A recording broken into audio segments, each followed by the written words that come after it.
اسلام کی بہار بہار شریعت۔ الحمد للہ رب العالمین والصلاة والسلام علی سید الانبیاء والمرسلین۔ ناظرین کرام، السلام علیکم ورحمۃ اللہ وبرکاتہ۔ میں ہوں آپ کا میزبان حافظ محمد طاہر قادری، اور آپ دیکھ رہے ہیں آپ کا میرا فیوریٹ پروگرام IDS بہار شریعت۔ ہمارے ساتھ تشریف فرما ہے آپ کے ہمارے پسندیدہ عالم دین حضرت علامہ مولانا طاہر مدنی صاحب۔ السلام علیکم ورحمۃ اللہ وبرکاتہ۔ وعلیکم السلام ورحمۃ اللہ وبرکاتہ۔ قبلہ خیریت سے آپ ٹھیک ہیں؟ جی اللہ کا شکر۔ اللہ تعالیٰ آپ کو جزائے خیر عطا فرمائے۔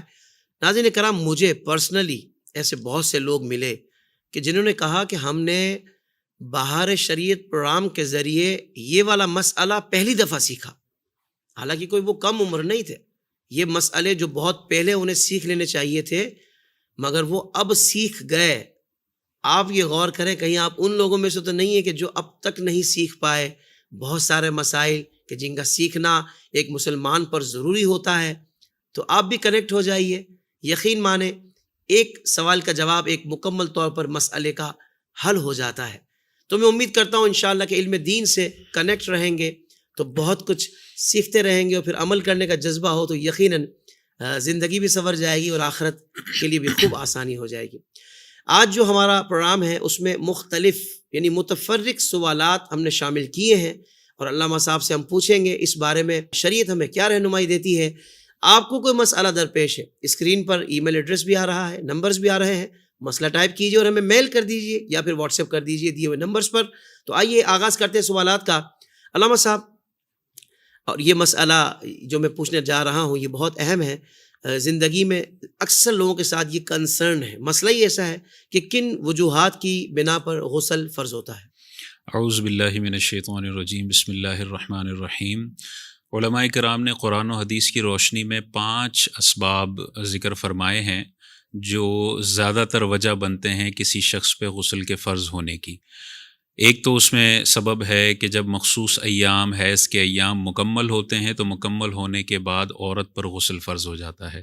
دوسرا سبب یہ ذکر فرمایا کہ نفاس کا خون جب بند ہوتا ہے، بچے کی ولادت کے بعد جو خون آتا ہے جب یہ بند ہوتا ہے تو عورت پر غسل فرض ہو جاتا ہے۔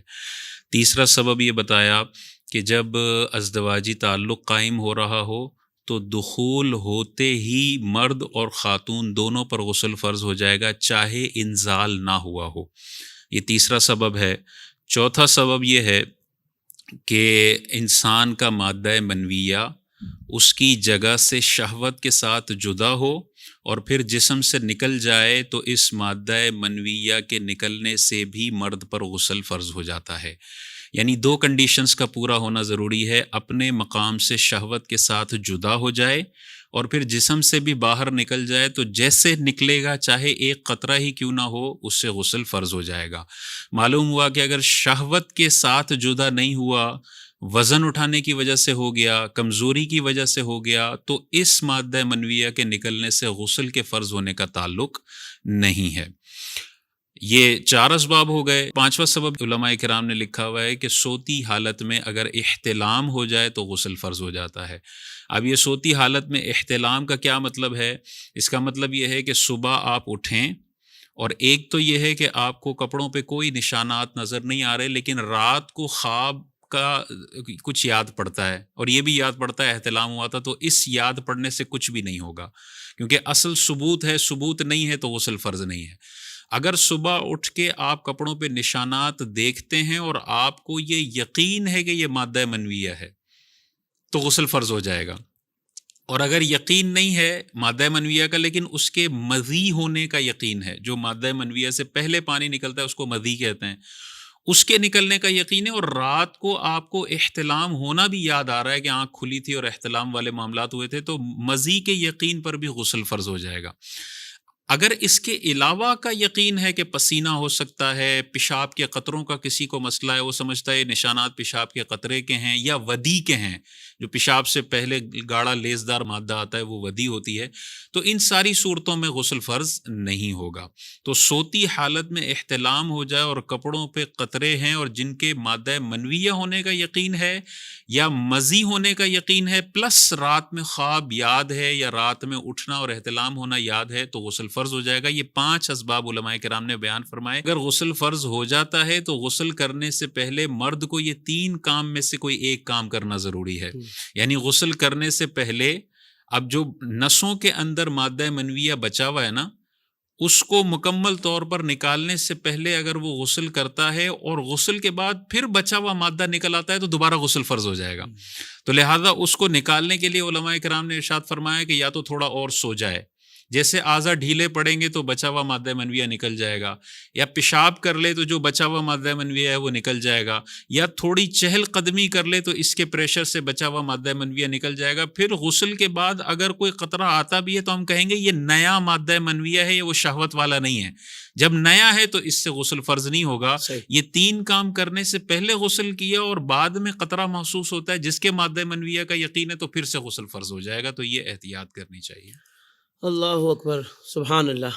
علامہ صاحب نے بہت کمال انداز سے یہ اہم ترین مسئلہ سمجھا دیا، اور مجھے ایسا لگتا ہے کہ یقیناً بہت سارے لوگ جب اس سوال کا جواب مکمل طور پر سن لیں گے، سمجھ لیں گے، تو وہ کہیں گے واقعی علم دین حاصل کرنا انتہائی اہم ہے، انتہائی ضروری ہے، کہ تھوڑی سی باتیں پتہ نہ ہوں تو اتنے مسائل ہوں کہ بندے کا غسل فرض اس کا اترا ہی نہیں تھا۔ تو یقیناً علم دین ہی بندے کو سنوارتا ہے اور اس کے دیگر معاملات کو بھی سنوارتا ہے۔ علامہ صاحب آپ کو اللہ پاک جزائے خیر عطا فرمائے۔ آمین۔ اگلا جو سوال ہے وہ وضو میں چہرے کا دھونا فرض ہے، اس چہرے سے کیا مراد ہے؟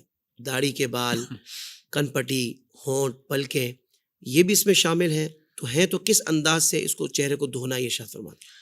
اللہ تبارک و تعالیٰ نے قرآن مجید میں جہاں پر چہرے کا فرض ذکر فرمایا وہاں پہ اللہ تعالیٰ نے ارشاد فرمایا فَغْسِلُوا وُجُوهَكُمْ۔ 2 لفظ ارشاد فرمایا غسل اور وجہن۔ غسل کا مطلب ہے دھونا اور مسح کا مطلب ہے پانی کی تری کا پہنچ جانا۔ 3 کے لیے فرمایا دھونا ہے، واہ، 1 پر فرمایا مسح کرنا ہے۔ تو جہاں دھونے کا فرمایا وہاں مسح کرنے سے دھونے کا فرض ادا نہیں ہوگا۔ تو بعض اوقات لوگ دھونے والی جگہوں پہ گیلا ہاتھ پھیر رہے ہوتے ہیں، یہ غسل کا اللہ کا بیان کردہ فرض پورا نہیں ہو رہا، یہ تو آپ اللہ، مسح کر رہے ہیں۔ اللہ اکبر۔ تو غسل کا فرض کب پورا ہوگا؟ جب ہر بال برابر جگہ پر سے پانی 2 قطرے بہہ جائے تو غسل کا فرض ہو جائے گا۔ دوسرا اللہ تعالیٰ نے ارشاد فرمایا وجہن، چہرہ۔ اب چہرے کی کیا ڈیفینیشن ہے؟ علماء کرام نے ارشاد فرمایا 1 کان کی لو سے دوسرے کان کی لو تک، اور جہاں انسان کے عادتاً بال جمتے ہیں وہاں سے لے کے یہ ٹھوڑی کے نیچے تک، یہ جو نیچے کے دانت جہاں جمے ہوئے ہیں نا، یہ ٹھوڑی کے نیچے، ٹھیک ہے، یہ جو سرکل میں ایریا آ رہا ہے اس کو حقیقت میں کہتے ہیں وجہن، چہرہ۔ بالکل ٹھیک ہے۔ اب اس ایریا میں جو چیز مواجہت میں آ رہی ہے، نظر میں آ رہی ہے، اس کو دھونا فرض ہے۔ ٹھیک ہے، ٹھیک ہے، تو اب 1 کان کی لو سے دوسرے کان کی لو، تو کن پٹیاں چہرے کے اندر داخل ہیں، یہ جو کھال والا حصہ ہے۔ اب اکثر لوگوں کو آپ وضو خانے میں دیکھیں گے نا، وہ یہاں تو پانی بہا رہے ہوتے ہیں، یہاں پہ گیلا ہاتھ پھیر دیتے ہیں۔ یہاں غسل کا فرض آپ نے پورا نہیں کیا، جو پانی لے کے بہانے والا فرض تھا۔ اللہ اکبر، اللہ اکبر۔ پھر اگر ہم بھووں کے بال دیکھیں، یہ جو بھووں کے بال ہیں وہ چہرے کی تعریف میں آتے ہیں، مونچھوں کے بال چہرے کی تعریف میں آتے ہیں، ہونٹ جو نارمل انسان فیس بند کرے تو مواجہت میں آتے ہیں۔ یوں کر کے وضو کیا تو ہونٹ اندر چلے گا، یہ ہونٹوں پہ پانی نہیں بہا، فرض ادا نہیں ہوگا۔ اللہ اکبر۔ اسی طرح پلکوں کے بال چہرے کی ڈیفینیشن میں آتے ہیں، آنکھوں کے جو اندر کا یہ جو بیچ کا حصہ ہے وہ، آنکھوں کے اندر کا دھونا فرض نہیں ہے، لیکن آنکھوں کے باہر کا حصہ، پلکوں کا حصہ، پیشانی، بعض اوقات بڑے بال ہوتے ہیں تو وہ یوں پانی ڈالتے ہیں اور اوپر گیلا ہاتھ پھیر لیتے ہیں۔ اب یہاں پہ انہوں نے مسح کیا، انہوں نے دھونے کا فرض اللہ تعالیٰ کا جو ہے وہ پورا نہیں کیا۔ داڑھی کی جہاں تک بات ہے تو علماء کرام نے ارشاد فرمایا اگر داڑھی گھنی ہے کہ اندر کی کھال نہیں دکھتی تو مواجہت میں جو وجہن ہے اس میں داڑھی ہے، اندر کی کھال نہیں ہے، واہ واہ تو واہ، اوپر کے ایریا میں پانی بہا لیا ہو جائے گا، اور اس میں لٹکے ہوئے بال شامل نہیں ہیں، بالکل ٹھیک. جو کھال سے ٹچ ہونے والے اوپر والے بال ہیں اس پہ بہا لیا تو غسل کا فرض ہو گیا. لیکن اگر اندر کی کھال دکھتی ہے، سامنے فیس سے دکھ رہی ہے، تو مواجہت میں وہ کھال بھی آ رہی ہے، صحیح. تو اوپر بھی پانی بہانا ہے اور اندر کھال تک بھی پانی بہانا ہے، تب چہرے کے دھونے کا فرض پورا ہوگا. آپ آج مسجدوں میں جا کے دیکھیں، اس ڈیفینیشن کے ساتھ آپ وضو کرتا ہوا لوگوں کو میرا خیال ہے 40-50% لوگ ہوں گے جو اتنی احتیاط کے ساتھ قرآن کی آیت پر عمل کر رہے ہوں گے. اللہ اکثریت کو تو پتہ ہی نہیں ہوتا یہ کنپٹی بھی چہرے کے اندر آتی ہے اور اس کو دھونا بھی فرض ہے، وہ گیلا ہاتھ پھیر رہے ہوتے ہیں، اور اس وجہ سے بعض اوقات وضو ہی نہیں ہو رہا ہوتا، اور 15 سال سے ایسے ناقص وضو سے نمازیں پڑھ رہے ہیں جو نمازیں بھی ان کی ضائع ہو رہی ہیں. تو اس حوالے سے غور کرنا چاہیے. سبحان اللہ سبحان اللہ. قبلہ علامہ صاحب اللہ آپ کو جزائے خیر عطا فرمائے. آمین. ناپاکی کے ایام میں عورت حج یا عمرہ کیسے کرے، اور واپسی کی فلائٹ تک عورت پاک نہیں ہوتی تو کیا کرے؟ یہ مسئلہ اکثر خواتین کو پیش آتا ہے کہ جب جاتی ہیں، بعض اوقات 20 دن کا عمرے کا ویزا ہوتا ہے، تو 20 دن میں ان کے 7-8 دن یہ والے عموماً آ جاتے ہیں، اور بعض اوقات احرام کی حالت میں آ جاتے ہیں. تو اس میں کوئی ٹینشن والی بات نہیں ہے، کوئی فکر والی بات نہیں ہے. اگر مثال کے طور پہ یہاں کراچی یا جس بھی شہر سے آپ جا رہی ہیں، اگر وہ جاتے وقت ہی ناپاک ہیں مثال کے طور پہ، اور انہوں نے مکہ مکرمہ لینڈ کرنا ہے، تو علماء فرماتے ہیں کہ اب آپ ناپاکی کی حالت میں ہی احرام کی نیت کر لیں. احرام کی نیت کرنے کے لیے عورت کا پاک ہونا ضروری نہیں ہے. احرام کی نیت کریں، مکہ مکرمہ چلی جائیں. اب مکہ مکرمہ جانے کے بعد ظاہر ہے ابھی ناپاک ہیں تو عمرہ نہیں کر سکتی ہیں، تو عمرہ نہیں کریں گی، یہ انتظار کریں گی. انتظار کریں، جب پاک ہو جائیں تو عمرہ کر لیں اور احرام کی پابندیوں سے آزاد ہو جائیں گی. حج کے کیس میں کیا ہوگا؟ حج کے کیس میں بھی اگر یہ ناپاک ہیں، احرام کی نیت کر لیں، مکۃ المکرمہ چلی جائیں، اور حج کے دن بھی آ گئی، ابھی بھی ناپاک ہیں، تو حج کے سارے ارکان یہ ادا کر سکتی ہیں. یہ مینا بھی جا سکتی ہیں، مزدلفہ بھی جا سکتی ہیں، عرفات بھی جا سکتی ہیں، رمی بھی کر سکتی ہیں. صرف کیا منع ہے؟ طواف الزیارہ منع ہے. طواف نہیں کیا جا سکتا، کیونکہ طواف کے لیے عورت کا پاک ہونا ضروری ہے. ناپاک عورت، جنبی عورت مسجد میں بھی نہیں داخل ہو سکتی، اور بغیر وضو کے طواف نہیں کیا جا سکتا. طواف کے لیے وضو واجب ہے. تو اب حج کے سارے ارکان ادا کر لیں گی، طواف الزیارہ کے لیے وہ پاک ہونے کا انتظار کریں گی. اب اگر اس طواف الزیارہ کے ٹائم کے دوران وہ پاک ہو جاتی ہیں تو فوراً جا کے طواف کر لیں. لیکن اگر مثال کے طور پہ وقت کے دوران بھی وہ پاک نہیں ہوتی ہیں، تو اب طواف الزیارہ کا وقت نکلنے دیں، کیونکہ یہ ناپاک ہے، نہیں جا سکتی، یہ نکلنے دیں. اب مثال کے طور پہ پاک ہو جاتی ہیں تو جب پاک ہوں تو فوراً اسی وقت کر لیں. یہ تو وہ نارمل صورتحال ہے جس میں یہ مکہ مکرمہ گئیں اور کچھ دنوں کے بعد پاک ہو گئیں، تو حج بھی کر لیں اور عمرہ بھی کر لیں، کوئی ان پر دم نہیں ہے اور کوئی یہ گناہ گار نہیں ہوں گی. ایک سچویشن یہ آ جاتی ہے جو آخری سچویشن ہے کہ پاک ہوئی نہیں ہے اور واپسی کی فلائٹ کا ٹائم ہو گیا ہے. اب کیا کریں کہ پاک نہیں ہو رہی اور واپسی کی فلائٹ ہے، فلائٹ بھی کینسل نہیں کر سکتی ہیں. تو اب ان کے لیے شرعی حکم یہ ہے کہ ناپاکی کی حالت میں ہی عمرہ کر لیں اور ناپاکی کی حالت میں ہی طواف الزیارہ اور سعی وغیرہ کر لیں. ان کا حج بھی ہو جائے گا، ان کا عمرہ بھی ہو جائے گا. لیکن چونکہ انہوں نے ناپاکی کی حالت میں طواف الزیارہ کیا ہے یا عمرے کا طواف کیا ہے، تو ان پر بدنہ یا دم کی قربانی لازم ہو جائے گی. حج کے کیس میں بدنہ دینا پڑے گا. بدنہ کا کیا مطلب ہے؟ اونٹ یا گائے حدود حرم میں قربان کرنی پڑے گی. اور عمرہ اگر ناپاکی کی حالت میں خاتون نے کیا ہے تو ان کو حدود حرم میں دم دینا پڑے گا، یعنی چھوٹا جانور بکرا قربان کر دیں گی، تو ان کا یہ دم بھی پورا ہو جائے گا. یہ گناہ گار بھی نہیں ہوں گی کیونکہ یہ مجبور تھیں، اور اس صورتحال میں ان کا حج اور عمرہ ہر طرح سے پورا ہو جائے گا. سبحان اللہ سبحان اللہ. اچھا حضرت، یہ نماز جمعہ کے حوالے سے ایک سوال ہے کہ جمعہ کی سنت موقدہ اور غیر موقدہ رکعتیں کتنی ہیں؟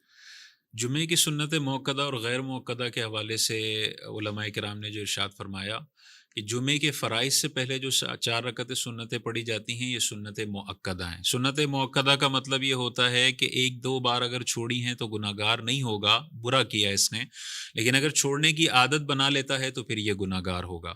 تو جمعے کے 2 فرض سے پہلے کی 4 سنتیں موقدہ ہیں. جمعے کے 2 فرض کے بعد کی جو 4 سنتیں ہیں یہ بھی سنت موقدہ ہیں. اور اس کے بعد جو 2 سنتیں ہیں یہ سنتیں غیر موقدہ ہیں. ٹھیک. تو 8 جمعے کی سنتیں موقدہ ہو گئیں اور 2 غیر موقدہ ہو گئیں. ان غیر موقدہ کو بھی احتیاطاً پڑھ لینا چاہیے، لیکن اگر کبھی کبھار تھکن لگی ہوئی ہے اور کہیں ضروری کام سے جانا ہے تو یہ 2 سنتیں چھوڑی جا سکتی ہیں، لیکن بہرحال 8 سنتیں تو ہر شخص کو پڑھنی چاہیے. بعض اوقات لوگ مسجدوں سے صرف ہفتے میں 1 دن کا رشتہ ہوتا ہے، فیس بک سے 6 دن رشتہ ہے، یوٹیوب سے 6 دن رشتہ ہے. مسجد کب جانا ہے؟ 7 دن میں 1 دفعہ. اور جانا کب ہے؟ خطبے سے 2 منٹ پہلے جائیں گے اور سلام کے 2 منٹ کے بعد چپلوں پر رش لگ جائے گا. خدا کا خوف کرنا چاہیے. کم از کم اگر ہفتے میں 1 دفعہ آ رہے ہیں، ویسے تو 5 دفعہ حاضری مسجد میں دینی ہے، لیکن اگر 1 دفعہ آ رہے ہیں تو اس میں تو کم از کم وہ سنتیں تو انسان پڑھ کے جائے جو نبی کریم علیہ السلام اور صحابہ نے ساری زندگی پڑھی ہیں.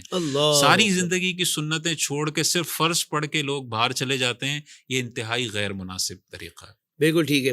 علامہ صاحب بہت شکریہ، آپ نے بہت خوبصورت گفتگو فرمائی ہے. یہاں ہمارے پروگرام کا وقت مکمل ہوا. ناظرین کرام، IDS بہار شریعت دیکھتے رہیے گا. اگلے ایپیسوڈ میں مزید سوالات کے ساتھ ہم آپ کے سامنے حاضر ہوں گے. تب تک کے لیے اجازت. السلام علیکم ورحمۃ اللہ وبرکاتہ.